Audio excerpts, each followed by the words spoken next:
Fellow Ghanaians, good evening. I've come again for the 10th time into your homes to speak to you about the coronavirus pandemic, share with you information about the fight against the virus, and outline to you the decisions I've taken about the next chapter of our common battle. I thank each and every one of you for the collective and individual effort you have put in to help contain the spread of the disease on our shores. The great majority of us continue to adhere to the social distancing and enhanced hygiene protocols. We have, as a result, altered our way of life to accommodate these changes. And we continue to make sacrifices to speed up the process of bringing our lives safely back to a state of normalcy. We've demonstrated, not only to ourselves, but also to the entire world, that we're capable of charting our own path towards containing the spread of this disease. We must all be proud that we have become a reference point for others on how to combat it.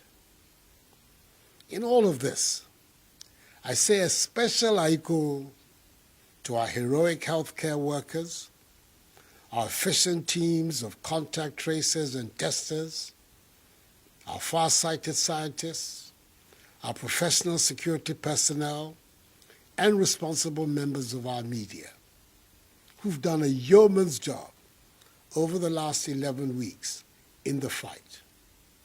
Your efforts are truly appreciated, and the Ghanaian people will always be in your debt. When the first 2 cases were confirmed on 12 March 2020, we took timely measures to attack the virus.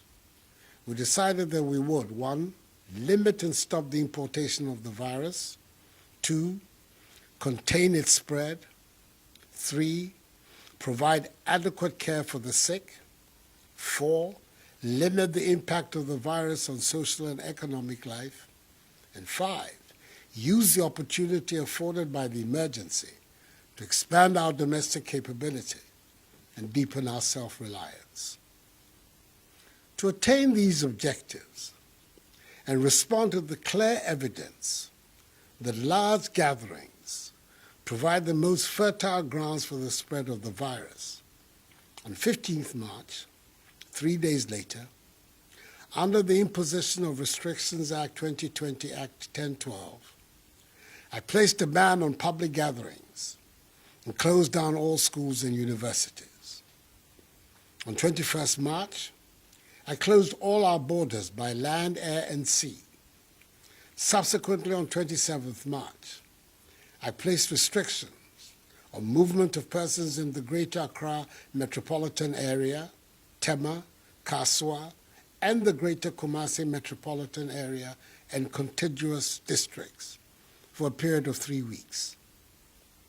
In view of the obvious economic difficulties that the tough measures brought, I also announced far-reaching reliefs to ease the economic and social burden on households and businesses. These included subsidies on utilities for all, tax reliefs and financial packages for businesses, and incentives for our frontline health workers. Fellow Ghanaians, as of today, Sunday, 31st of May, under these measures, we've conducted 218,425 tests. The number of positive cases stands at 8,070. 2,947 persons have recovered. 36 have sadly died. 13 persons are severely ill, with 3 critically ill, for which 1 is on a ventilator. And 5,087 are responding to treatment at home, isolation centers, and hospitals. Our hospitalization and death rates have been persistently very low, some of the lowest in Africa and in the world. The Ghanaian people are not dying of the virus in the hundreds and thousands that were earlier anticipated and that are being seen on a daily basis in some other countries. Indeed, we are witnessing a much milder manifestation of the virus in the country than was initially feared. And I dare say that it is the grace of God and the measures taken by government that have produced this result. Our ability to trace, test, and treat persons with the virus has improved considerably. We now have a large army of efficient contact tracers. We've expanded the number of testing facilities from 2 to 10 across the country, and we've increased appreciably the number of quarantine, isolation, and treatment centers. We've lessened our dependence on foreign imports and scaled up significantly domestic production and distribution of personal protective equipment to our healthcare workers, evidence in the provision of 4,440,690 gloves, 3,524,205 nose masks, 62,194 goggles, 109,829 liters of sanitizers, 85,995 head covers, 82,655 gowns, 53,517 medical scrubs, and 43,693 N95 face masks. As I've already said, everything that has been achieved so far would not have been possible without the strong cooperation of you, the Ghanaian people. I know at first hand the devastating impact the measures employed to defeat the virus has had on our social, religious, cultural, and economic lives, as well as on our jobs and the education of our children. And yet, because of love of country, we have borne with them. I know, however, that we cannot live with these restrictions forever, and that is, it is imperative we find a safe way to return our lives to normality, as other nations across the globe are trying to do. This has informed the stakeholder consultations that have occurred over the last few weeks with entities in the health, labor, religious, chieftaincy, educational, hospitality, transport, sports, tourism, and creative arts sectors. These consultations have hinged on an analysis of the data gathered and the adoption of best practices and experiences of other countries that have attempted to move on in the wake of the pandemic. A consensus has emerged from these consultations that we should embark on a strategic, controlled, progressive, safe easing of restrictions to get our lives and economy back to normal. As I stated in my May Day address a month ago, I'm now in a position to outline the roadmap for easing safely the restrictions. Ours is going to be a phased approach involving a selected list of public gatherings based on their risk profile, socioeconomic impact, and most importantly, our capacity to enforce and to respond in the event of a flare-up in our number of infections. So, fellow Ghanaians, with effect from Friday, 5th June, we will begin stage 1 of the process of easing restrictions. An abridged format for religious services can commence. 25% attendance with a maximum number of 100 congregants can worship at a time in church or at the mosque, with a mandatory 1 meter rule of social distancing between congregants.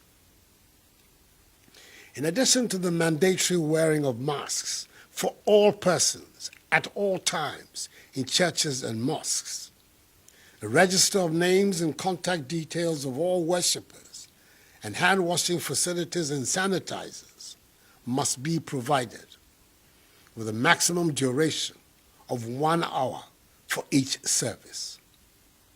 Religious institutions that are desirous of opening their premises to their members, such as churches, mosques, and others, must disinfect, fumigate, and put in place the requisite logistics needed to guarantee safe opening and operationing. They must work with the designated regulatory bodies and undertake test runs of the protocols I have outlined.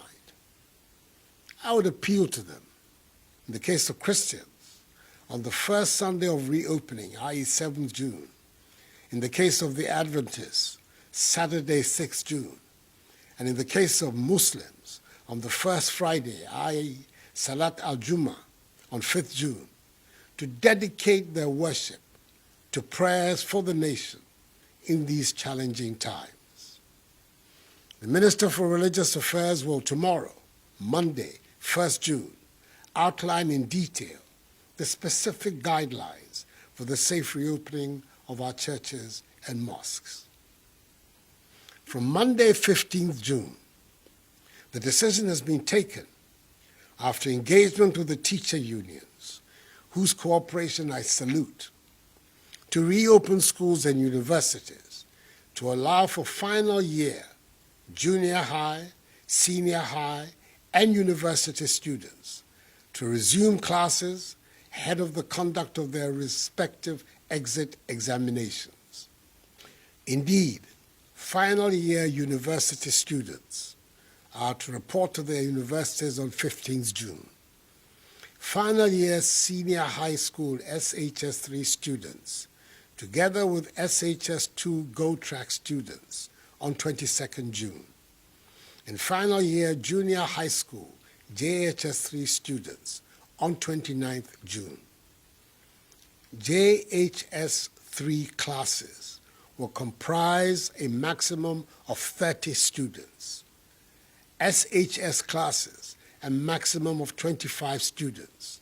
And university lectures will take place with half the class sizes. All final year students of educational and training institutions, which are being managed by ministries other than the Education Ministry, are to return to school on 15th June to complete their exit examinations.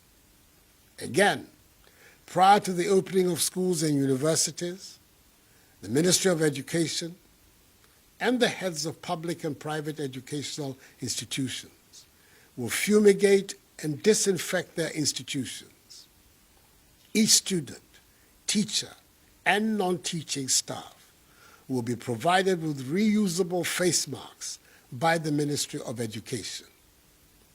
With the avoidance of doubt, all other educational facilities, private and public, for non-final year students will remain closed.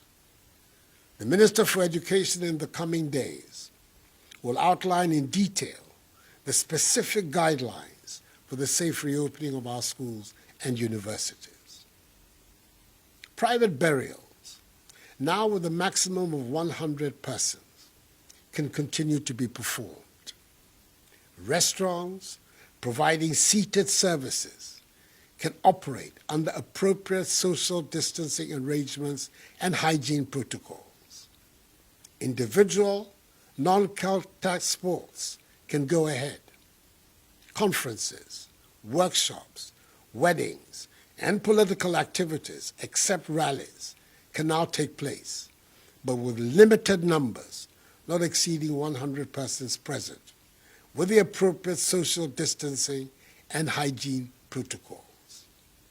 Marketplaces, workplaces, public transport, and constitutional and statutory bodies such as the Electoral Commission, the National Commission for Civic Education, and the National Identification Authority, whose activities were exempted from the outset from these restrictions, must conduct their activities in accordance with social distancing and the necessary hygiene and safety protocols. Whilst we step up public education of the protocols and public gatherings, let me also state that regulatory agencies will undertake random checks to ensure conformity with these rules, and the security services will be tasked to enforce them.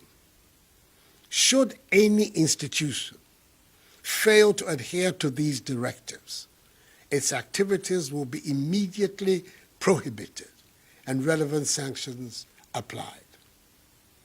I have by executive instrument provided for these new directions and extended the suspension of the remaining public gatherings as set out in EI 64 15th March until 31st July.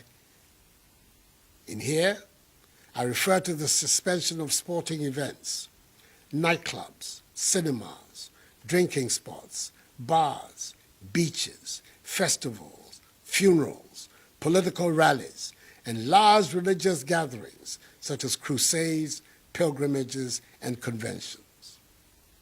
Our border, by air, land, and sea, remains closed until further notice for human traffic. However, given that there are Ghana residents stranded abroad, special dispensation is going to be given for their evacuation back to Ghana, where they will be subjected to the mandatory quarantine and safety protocols. Fellow Ghanaians, it is said that with greater freedom comes greater responsibility. The introduction of this phased opening up of our country means that each and every one of us must continue to remain vigilant and respect the enhanced hygiene and social distance protocols that have become part and parcel of our daily routine over the last 3 months. We cannot afford to let our guard down and ruin the successes we have chalked over this period. Yes, there exists a possibility of a potential surge in infections. As a precautionary measure, we've strengthened further our existing national, regional, and district response teams with the support of the security forces to step up to deal with any eventuality. Over recent weeks, we have learned from the cases at the fish processing plant in Tema and in the Obuasi municipality how to deal with such sudden spikes. We will continue to learn, review, and adjust where and when we need to do so. We will only proceed with this staggered opening up of our country when it is safe to do so. Fellow Ghanaians, now more than ever, we must adhere to enhanced personal hygiene and social distancing protocols. Wash our hands with soap under running water, refrain from shaking hands, and we'll wear our masks whenever we leave our homes. In the Ghanaian context, it has been established that the cases of comorbidity, i.e. underlying health conditions, that are associated with almost all the COVID-related deaths are mainly diabetes and hypertension. The risk factors for these diseases are being overweight, eating refined foods, too much salt and sugar in meals, inadequate physical exercise, excessive alcohol intake, and smoking. It is thus critical that we improve our fitness levels and adopt healthy eating practices that incorporate our local foodstuffs, which boost our immune systems. Persons with these diseases must take extra precautions and take their treatment seriously. I'm calling upon the Ministry of Information, the National Commission for Civic Education, and the media to intensify public education of these protocols and directions. I entreat all religious, traditional, community and opinion leaders to continue to partner with government in engaging, mobilizing, and enforcing adherence to social distancing and personal hygiene practices in their respective communities. Fellow Ghanaians, as I stated in my fifth address to the nation, we will protect people's lives, then their livelihoods. It is this principle that guided the decision to impose restrictions and continues to guide me today. The fact of the matter is that the measures we have taken appear, by the grace of God, to be working. Our healthcare system is so far not overwhelmed, and you, the Ghanaian people, have largely embraced the principles of social distancing, the wearing of masks, and the enhanced hygiene protocols, which are our most effective defenses against the virus. We've learned many lessons from this pandemic. The most obvious is that we have to fortify urgently our public health system. We have committed to the implementation of Agenda 88, that is building, within a year, a fully equipped, functional district hospital for each district that does not have one, and a fully equipped, functional regional hospital for each of the new regions, together with a new regional hospital for the Western region and the rehabilitation of Efia-Kwanta Hospital in 2nd-D. We have to empower and increase the number of our healthcare professionals across board. Universal health coverage must become reality for all Ghanaians, not a slogan, for every Ghanaian deserves good health and good health care. We need to focus our energies on ensuring access of poor people to decent housing. We can no longer ignore this basic requirement of social justice. We have to make the things we use and grow the foods we eat. We have to come out of this crisis better, stronger, and more united than before. Ghana, free, united, socially just, self-reliant and productive. That is the Ghana we're going to create together after we have defeated this virus. Enuanom, emre kakrani, yadeɛ ye ama yɛde nhwɛsoɔ bebree abaya brabom, ɛde ahokyerɛ abrɛ yɛ nyinaa.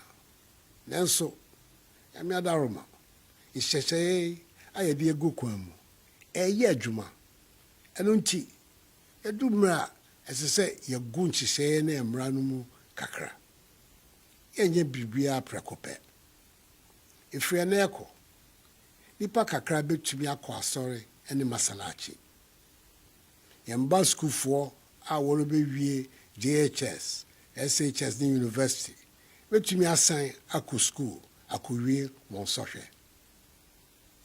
Yɛyɛ ntotoyɛ ne nhyehyɛ pa a ɛbɛbɔ teacherfoɔ ne yɛn mma ne ho ban. Mesrɛ mo, biribiara mu, ɛsɛ sɛ yɛkɔ so di seminar ne nsuo ɛhohoro yɛn nsa. Yɛmfa sanitizer mpepa yɛn nsa. Yɛnhyɛ mask. Yɛpue kɔ nipa mu a, yɛmma nkwan ndeda yɛn ntam. Yɛndidi yɛn ho ni.